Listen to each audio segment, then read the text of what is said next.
मैंने आपको बताया भी था कि अगर आपने ये चैप्टर कर लिया तो मैथ का 100 में से आप आराम से 70 मार्क्स स्कोर कर लोगे। कि ऐसे 4 टॉपिक कवर करो जो 12th में जरूरी है, तो आराम से आप 6 टॉपिक कवर करोगे। और 6 टॉपिक में मैं यहाँ पे ये बिल्कुल नहीं बोलूंगा कि आप वेटेज टॉपिक कवर करो।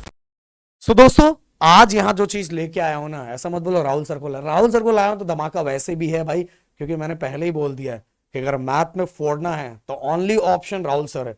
क्योंकि पता कब चलता है, पता जब रिजल्ट आ जाता है, आपका अता पता ही नहीं रहता। उसमें 2-4 टॉपर वही दिखते हैं और बाकी आपका तो कुछ अता पता ही नहीं रहता। इसीलिए दोस्तों, अगर फोड़ना है तो राहुल सर जो बता रहे हैं उसको जरूर सुनना है guys.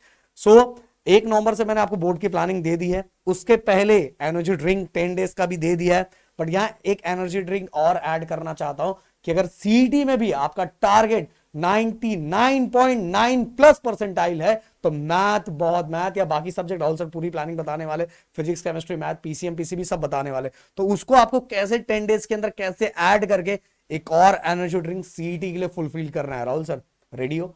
And guys, comment box के अंदर ये लिखना है कि सर हैशटैग 10 डेज चैलेंज कर लेंगे, हैशटैग कर लेंगे। ये होना चाहिए जिससे एक मोटिवेशन आता है। एंड इस वीडियो पे टारगेट लाइक दोनों भाइयों के लिए जितना कर सकते हो उतना। एंड चैनल को सब्सक्राइब जरूर कर देना, क्योंकि ये गाइस स्पेशली चैनल पिछले कई सालों से सीटी वाले बच्चों के लिए हेल्प कर रहा है। राहुल सर, अब ये माइक ये पूरा आपका, आप धमाका मचा दो। राहुल सर, 24 अक्टूबर को अपना ये बैच लॉन्च भी हो रहा है। यस यस, 24 अक्टूबर को हमारा crash course, ranker batch crash course launch हो रहा है भाई। उसमें जुड़ जाओगे, अगर अभी तक कुछ भी नहीं पढ़ा है ना, सब चीजें करवा देंगे बहुत ही अच्छे से। और मोस्ट इंपॉर्टेंट क्वेश्चन वाइज उसको मैं लेके चलने वाला हूँ, मैथ का पूरा पार्ट। अब यहाँ पे अगर आप ध्यान से देखोगे, अगर आप सीईटी का प्रिपरेशन कर रहे हैं, और करना भी चाहिए दोस्तों, अगर आपके पास ये 10 डेज में अगर आप चाहते हो तो देखो, मैं यहाँ पे ना दोनों ग्रुप के लिए बात करना चाहता हूँ कि अगर आप पीसीएम वाले स्टूडेंट हो, जैसे अगर आप पीसीएम वाले स्टूडेंट हो और कोई स्टूडेंट पीसीबी वाले हैं, तो यहाँ पे जो पीसीएम के स्टूडेंट हैं और जो पीसीबी के स्टूडेंट हैं, इनका ज्यादा फोकस किसके ऊपर होना चाहिए दोस्तों? एम के ऊपर। और इनका ज्यादा फोकस किसके ऊपर होना चाहिए दोस्तों? बी के ऊपर। आपको भी ये पता है, ऐसा मैं क्यों बोल रहा हूँ? क्योंकि आपको पता है कि मैथमेटिक्स का जो पार्ट है, इसका जो वेटेज है 50% है। यहाँ पे भी वेटेज कितना है दोस्तों? 50% है। अब यहाँ पे सर मैंने आपको कुछ गिने चुने टॉपिक्स दिए। कल मैंने आपको बताया भी था कि अगर आपने ये चैप्टर कर लिया तो मैथ का 100 में से आप आराम से 70 मार्क्स स्कोर कर लोगे। मैंने आपको कुछ गिने चुने टॉपिक दिए थे, कुछ 10 टॉपिक्स दिए थे। पर मैं आपको ये सजेशन देने जा रहा हूँ कि देखो, आप बहुत अच्छे से प्रिपरेशन करने वाले हैं और दिसंबर मंथ के फर्स्ट वीक में हमारा क्रैश कोर्स सीईटी का लॉन्च होने वाला है। और जहां पे पीसीएम भी, मतलब सभी सब्जेक्ट के लिए क्रैश कोर्स लॉन्च होगा।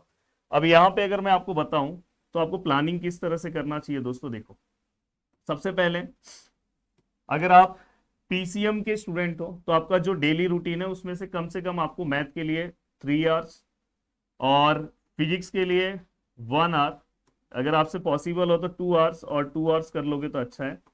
तो मुझे ऐसा लगता है कि आपको कम से कम दोस्तों यहाँ पे 7 आवर्स, थोड़ा सा ये 10 दिन अपने आप को ना एकदम जोश में लेकर आके होश खो देना है। अब जोश में आओगे तो ही चीजें होगी, क्योंकि आगे फिर आपके लिए बहुत अच्छा मतलब पार्ट रहेगा, बहुत अच्छे से आप अपनी चीजें कवर करोगे। और जो यहाँ पे बायो वाले स्टूडेंट है, बायो के लिए यहाँ पे मैं 3 आवर्स दे रहा हूँ, यहाँ पे भी 2 आवर्स और 2 आवर्स। देखो, अब मैं यहाँ पे आपको बोलूंगा कि ये देखो, ये फिजिक्स है, ये केमिस्ट्री है, यहाँ पे फिजिक्स है, केमिस्ट्री है, यहाँ पे बायो है, यहाँ पे बायो है। अब यहाँ पे आपको क्या करना है दोस्तों, ये देखो, ये तो मैंने आपको रेगुलर का बता दिया। अब कैसे मैनेज करोगे? मैं तो बोलूंगा कि सुबह आप मॉर्निंग के टाइम पे देखो, मैं नेक्स्ट पेज पे बताना चाहता हूँ। मॉर्निंग के टाइम पे आप क्या करो पता है? 2 आवर्स मैथ वाले अपना मैथ करेंगे, बायो वाले अपना बायो करेंगे। जो आपका टारगेट है, कि मेरा टारगेट है कि मेरा पीसीएम है, तो मैं अपना मैथ 2 घंटा सुबह के टाइम पे करूंगा। और 1 घंटा दोस्तों आप फिजिक्स कर लो। 1 घंटा आप क्या करो दोस्तों? फिजिक्स कर लो। फिर इसका थोड़ा सा ब्रेक लो दोपहर के टाइम में। आपको क्या करना चाहिए पता है? 1 घंटा फिजिक्स और 1 घंटा दोस्तों केमिस्ट्री। पता भी नहीं चलेगा, दिन भर इतना पढ़ के हो जाएगा। और दोस्तों, जैसे ही थोड़ा शाम का टाइम हो, तो शाम के टाइम में आपको क्या करना चाहिए दोस्तों पता है?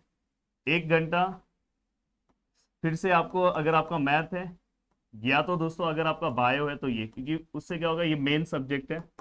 एंड साथ में दोस्तों इसके बाद ये अगर आपका कवर हो गया, ठीक है सर, फिर आपको लास्ट में 1 आवर आपको किसके ऊपर ध्यान देना है? केमिस्ट्री के ऊपर।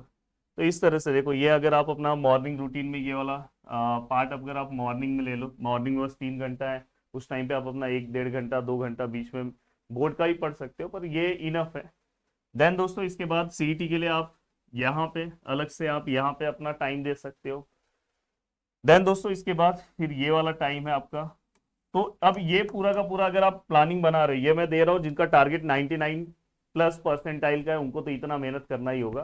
किसी का अगर टारगेट थोड़ा कम है तो थोड़ा सा इसमें कम कर देगा तो भी चलेगा। अब देखो मैथ के लिए 2 घंटा और यहाँ पे 1 घंटा, 3 घंटा हो रहा है। बायो के स्टूडेंट के लिए 2 और 1 3 घंटा हो रहा है। फिजिक्स वालों के लिए 2 घंटा, केमिस्ट्री वालों के लिए 2 घंटा। अब यहाँ पे सर की मुझे टॉपिक कैसे कवर करना चाहिए, अगर जैसे मैं अगर बात करूं तो आपको ना 11th का टॉपिक